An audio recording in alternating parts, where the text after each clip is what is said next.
ओम शांति। आज है दूसरे दिन का दूसरा पाठ, जिसके अंदर बताया गया है कि निराकार परमात्मा और उनके दिव्य गुण। चित्र में हम देख रहे हैं, बीच में भगवान परमात्मा का बिंदी रूप में एक वह स्थित है, तो वह निराकार है। निराकार कैसे? जैसे मनुष्यों का आकार है 5 एलिमेंट्स के साथ, और देवताओं का आकार है चमकदार लाइट और एस्ट्रल बॉडी के साथ, या फरिश्ता शब रूप में वह भी आकार में है।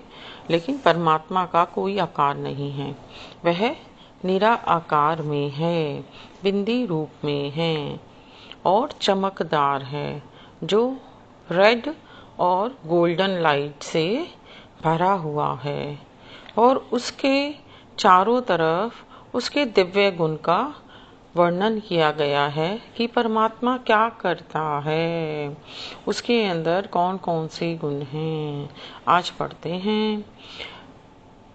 परमात्मा गुणों के भंडार हैं, दिव्य दृष्टि विधाता हैं, बिंदु रूप ज्योति स्वरूप है, कि बिंदु रूप में है और उसकी ज्योति चमक रही है। काल के पंजे से छुड़ाने वाले हैं, मतलब काल के पंजे से जब हम दुख भोग रहे होते हैं तो मनुष्य परमात्मा को याद करते हैं कि परमात्मा पाओ, हमें बचाओ। तो परमात्मा अपनी शक्ति के द्वारा हमको निकालते हैं, अपना ज्ञान देते हैं, और ज्ञान से ही हम काल के पंजे से छूट पाते हैं। सृष्टि के आदि मध्य अंत के दाता हैं। परमात्मा ही सृष्टि को रचने वाले हैं, मतलब सृष्टि को रचने वाला कौन है? परमात्मा है। वही जानता है कि पर शुरू में क्या हुआ, मध्य में क्या हुआ और अंत में क्या हुआ। बाद में कोई भी जो परमात्मा नहीं है वह ये सब नहीं जानता। आनंद के सागर हैं।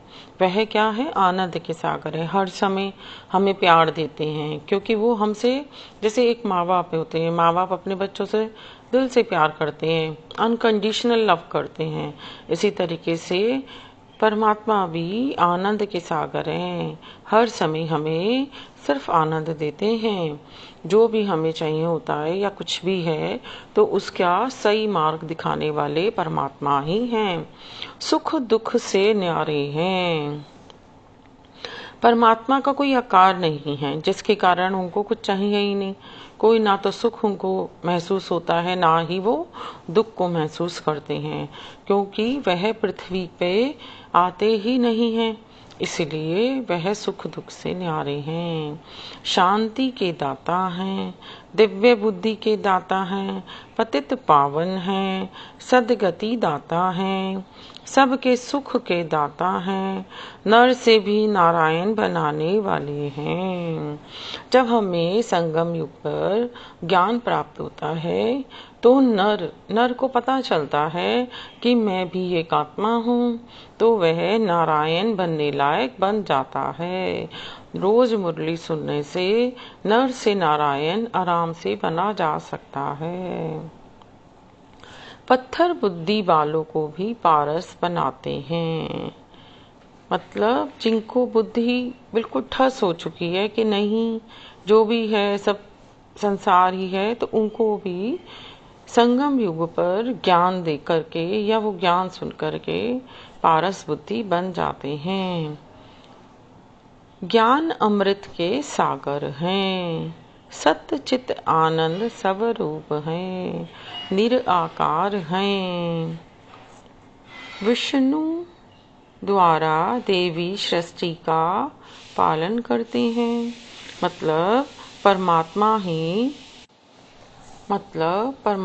ही विष्णु के द्वारा इस सृष्टि का, मतलब देवी सृष्टि का पालन करते हैं। शांति के सागर हैं, उनको शांत वातावरण अच्छा लगता है।